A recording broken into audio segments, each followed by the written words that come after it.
En el momento que Hank descubrió que su inofensivo, enclenque y aburrido cuñado era en realidad el capo de la droga que estuvo persiguiendo durante tanto tiempo, no hubo poder en la Tierra que lo hiciera desistir de hacer todo lo posible con tal de llevarlo tras las rejas. Por lo tanto, Walter tuvo que recurrir a un método bastante sucio para obligar a Hank a detenerse. Con ayuda de su esposa, grabó una confesión en donde acreditaba a Hank como el verdadero autor tras los crímenes de Heisenberg, siendo él solamente una víctima inocente que fue arrastrado a ese mundo en contra de su voluntad. Para fortuna de Hank, Jesse le dio la clave para atrapar a Walter y ese video jamás se hizo público, por lo que queda la duda. ¿Qué habría pasado si Walter publicaba ese video? Una vez Hank descubrió que Walter era el capo de la droga que tanto daño causó a lo largo de un año, empezó una álgida investigación con el fin de tener las pruebas suficientes como para condenar a su cuñado a prisión. Walter, una vez se dio cuenta que Hank lo había descubierto, en lugar de hacer caso omiso, o mejor aún, haber inventado una mentira que lo liberara de culpa, decidió ir directamente con Hank y, básicamente, amenazarlo. Si Hank nunca cedió a las amenazas de sicarios, mucho menos iba a ceder ante Walter. Justo por eso, Walter decidió llevar a cabo una medida que, si bien fue bastante astuta, no le quita lo sucia. Decidió hacer un video en donde confesaba sus actividades criminales, siendo él una víctima obligada en contra de su voluntad, siendo el autor de todos los sucesos, Hank Schrader.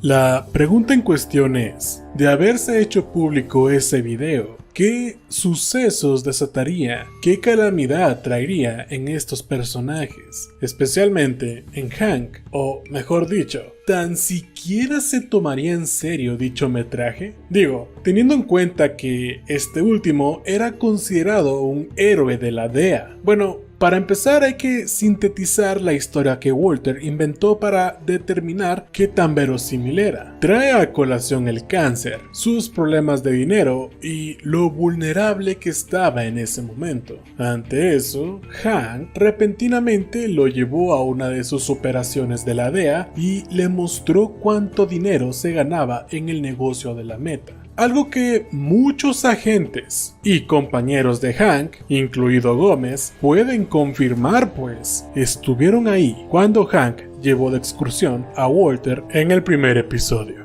Menciona que Hank tenía un socio llamado Gustavo Fring, con el cual armó su imperio de metanfetamina. Menciona que Hank puso a Walter a disposición de Gustavo como su químico personal y que, luego de un desacuerdo, Fring llevó un atentado en su contra. Esta podría ser la parte más endeble de la artimaña de Walter. Después de todo, si Fring y Hank eran socios, ¿por qué este último intentaría tan álgidamente exponer sus crímenes? Vimos que cuando tuvo sus primeras sospechas, incluso luego del convincente interrogatorio que le hicieron a Fring, este insistía a sus compañeros que había algo sospechoso en él. A lo que voy es que Hank no habría llevado a cabo esa investigación, pues, más allá del código entre narcos, si esa historia era cierta, si Fring caía, Hank debería caer también. Eso por sí solo ya invalida el video de Walter, pues ningún traficante que se las haya arreglado para tener un puesto tan alto en la DEA haría algo tan arriesgado como señalar con el dedo a otro traficante con el que supuestamente está haciendo negocios. O eso pensé al principio, pero luego pensé en cómo una situación así podría ser posible. Comencemos con el hecho de que el propio Gus Fring le vio la cara de pendejos a todo el departamento de la DEA, incluso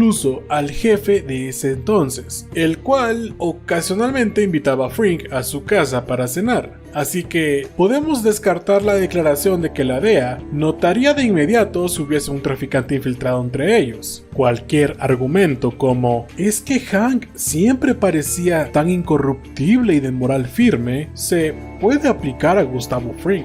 Ahora, el por qué mantener una guerra fría, a pesar de la posición e imagen pública que ambos mantenían, podría deberse a eso mismo.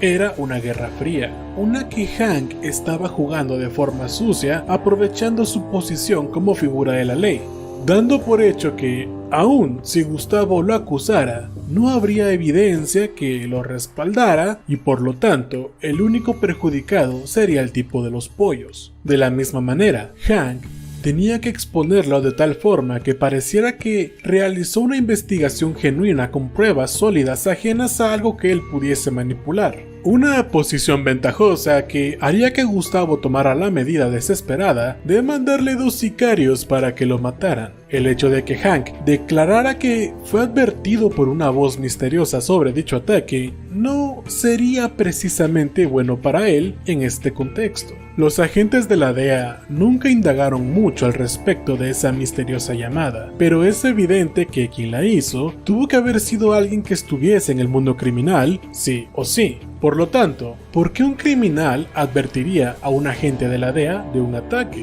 Nosotros sabemos exactamente el porqué, pero las autoridades que vieran ese video probablemente deducirían que simplemente fue auxiliado por un amigo, socio o infiltrado en su organización criminal. Ciertamente es algo difícil de creer, mas no imposible, y debido a cómo funciona la ley, sumado a su historial de acciones impulsivas como su pelea en el bar o el ataque a Pinkman e incluso la retención de los hijos de Walter y los golpes en su cara, la palabra de Hank no sería suficiente, por lo que se abriría una investigación en su contra.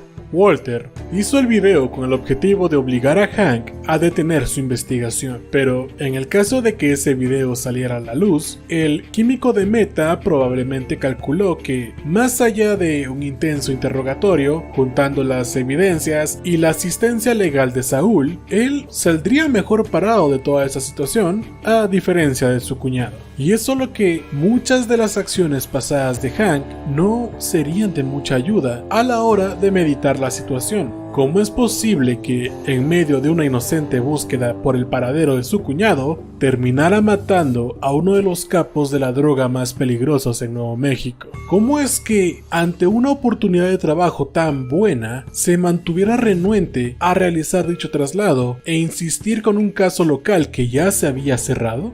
¿Cómo es que, luego de partirle la cara a un civil del cual solo tenía sospechas, este último decidió no levantar cargos en su contra? Nosotros sabemos el porqué a todas esas interrogantes, pero con ese video en consideración, ¿a qué conclusión llegarían las figuras de autoridad? En medio de la búsqueda de su cuñado, tuvo que asistir a una reunión con el cartel, la cual, como es usual, terminó en un pium pium. No quería ir al Paso e insistía con el caso Heisenberg porque tenía un imperio de Meta que administrar en Nuevo México, y Jesse no levantó cargos por la cirugía plástica artesanal que Hank le hizo porque este simplemente lo amenazó o le pagó. Sea como sea, no hay duda alguna de que, de haberse publicado ese video, en mayor o menor medida, Hank no habría salido bien parado de toda esa mierda.